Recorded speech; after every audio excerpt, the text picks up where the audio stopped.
नमस्कार। हिमाचल बुलेटिन में आपका स्वागत है। पेश हैं आज के समाचार। मुख्यमंत्री श्री जयराम ठाकुर ने आज लखनऊ में आयोजित भव्य समारोह में योगी आदित्यनाथ को लगातार दूसरी बार उत्तर प्रदेश के मुख्यमंत्री के रूप में शपथ लेने पर बधाई दी है।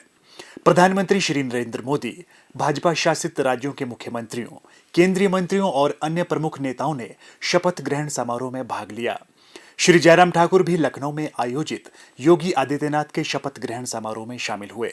मुख्यमंत्री ने आशा व्यक्त करते हुए कहा कि योगी आदित्यनाथ के दूरदर्शी और सक्षम नेतृत्व में उत्तर प्रदेश आने वाले वर्षों में सफलता की नई ऊंचाइयों को प्राप्त करेगा। मुख्यमंत्री श्री जयराम ठाकुर ने कहा कि कांगड़ा जिला के कंदरोड़ी औद्योगिक क्षेत्र को हिमाचल प्रदेश के अगले फार्मास्यूटिकल हब के रूप में चिन्हित किया गया है और इस औद्योगिक क्षेत्र में निवेश के लिए अनेक फार्मास्यूटिकल व न्यूट्रास्यूटिकल इकाइयों ने अपनी रुचि दिखाई है।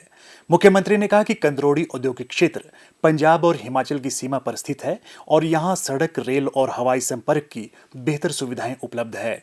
राज्य सरकार कांगड़ा क्षेत्र में औद्योगिक गतिविधियों को बढ़ावा देने पर विशेष बल दे रही है। उन्होंने कहा कि कंदरौड़ी में न्यूट्रास्यूटिकल इकाई स्थापित करने के लिए मेफ्रो ऑर्गेनिक लिमिटेड ने 100 करोड़ रुपए के निवेश संबंधी समझौता ज्ञापन हस्ताक्षरित किए हैं, जिसके माध्यम से 200 व्यक्तियों के लिए रोजगार के अवसर सृजित होंगे।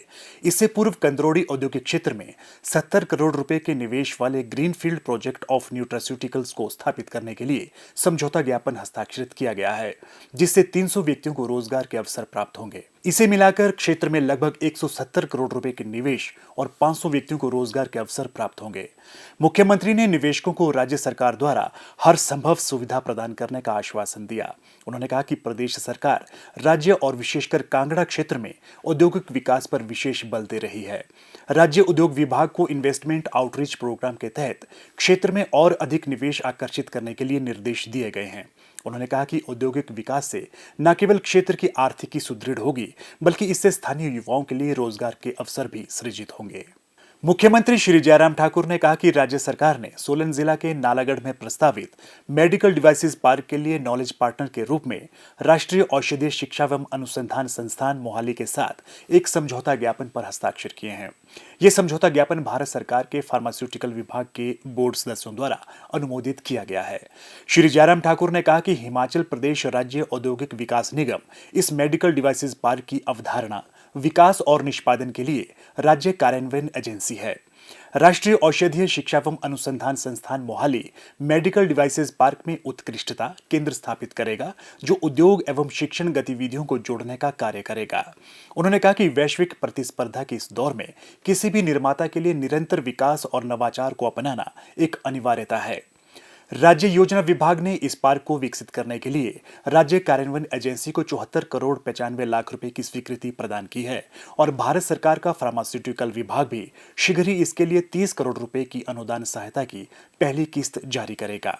मुख्यमंत्री ने कहा कि राज्य के लिए ये एक महत्वपूर्ण परियोजना है और इसका राष्ट्रीय महत्व भी है। उन्होंने कहा कि प्रदेश सरकार इसे स्टेट ऑफ आर्ट और क्षेत्र विशिष्ट पार्क के रूप में निर्मित करने के लिए प्रतिबद्ध है।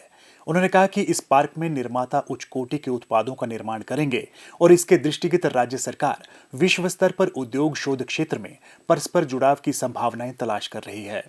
उन्होंने कहा कि उद्योग विभाग को भारत सहित इजराइल, जापान, दक्षिण कोरिया, ताइवान और जर्मनी जैसे देशों के निवेशकों के साथ इन्वेस्टमेंट आउटरीच कार्यक्रम करने के निर्देश दिए गए हैं, क्योंकि इन देशों में चिकित्सा उपकरण क्षेत्र में अत्याधुनिक तकनीक उपलब्ध है। उन्होंने कहा कि एक निवेश आउटरीच का आयोजन पहले ही किया जा चुका है और इसके अंतर्गत दक्षिण कोरिया का एक प्रतिनिधिमंडल इसी मई माह में हिमाचल प्रदेश के दौरे पर आएगा। बढ़ती जनसंख्या और क्रय शक्ति के साथ भोजन की मांग और बदलती उपभोक्ता प्राथमिकताएं प्राकृतिक संसाधनों पर दबाव बना रही है। इसीलिए ऐसी कृषि प्रौद्योगिकियों को तलाश करने की आवश्यकता है जिनका हमारे पर्यावरण पर सकारात्मक प्रभाव हो। एक वैकल्पिक शहरी कृषि पद्धति के रूप में हाइड्रोपोनिक्स का उपयोग कम संसाधन उपयोग के साथ अधिक खाद्य का उत्पादन करने में सक्षम बनकर इन मुद्दों को संबोधित कर रहा है। राष्ट्रीय प्रौद्योगिकी संस्थान NIT हमीरपुर से इंजीनियरिंग की शिक्षा प्राप्त कर 42 वर्ष के नवीन शर्मा ने कॉरपोरेट सेक्टर की अधिक आय वाली नौकरी छोड़कर हाइड्रोपोनिक्स तरीके से खेती कर न केवल प्रतिमाह 50 से 60 हजार रुपए कमा रहे हैं, बल्कि लाखों युवाओं के लिए प्रेरणा स्रोत भी बने हैं। 500 वर्ग मीटर क्षेत्र में स्थापित हाइड्रोपोनिक्स पॉली हाउस के माध्यम से नवीन शर्मा अच्छी कमाई के साथ साथ युवाओं को सीधा रोजगार भी प्रदान कर रहे हैं। हाइड्रोपोनिक्स तरीके से खेती करने वाले नवीन शर्मा जोगिंदरनगर क्षेत्र में इस पद्धति को अपनाने वाले पहले किसान हैं, जिन्होंने इस क्षेत्र में भविष्य की खेती की नींव भी रखी है। ये सेटअप तैयार करने से पहले हमने थोड़ी सी ट्रेनिंग ली थी, क्योंकि ये टेक्नोलॉजी अभी नॉर्थ इंडिया में कुछ नई थी। उस ट्रेनिंग लेने के बाद 2021 से लगातार हम पिछले 1-1.5 साल से इसको मेंटेन कर रहे हैं। यहाँ पे हमने बहुत डिफरेंट क्रॉप्स पे एक्सपेरिमेंट्स किए, लेकिन हमें धीरे धीरे ये समझ में आया कि हमें एक्जॉटिक वेजिटेबल्स की और काम करना चाहिए। तो हम ये लेट्यूस, बेसिल, चेरी टोमेटो और इवन स्ट्रॉबेरीज, ऐसे हमने काफ़ी उन फसलों की तरफ हमने ध्यान दिया है जिनका मार्केट में हमें अच्छा प्राइस मिलता है। ये लेट्यूस जो हमने यहाँ पे लगाया है, ये मार्केट में 400 से 450 रुपये केजी बिकता है। और हाइड्रोपोनिक्स में हम इसको वीकली साइकिल इसका हम मेंटेन करते हैं और हम आराम से 40 से 50 किलो हमारा जो लेट्यूस है वो हर वीक हम निकाल लेते हैं। इस साइज़ का पॉली हाउस आपको एक हफ्ते में अपनी सैलरीज़, हमारे यहाँ पे ये 2 लड़के हमारे यहाँ काम भी करते हैं, सारी सैलरीज़, बिजली पानी का खर्चा निकाल के आराम से आपको 50,000 से 60,000 रुपये तक की इनकम आपको जनरेट कर सकता है।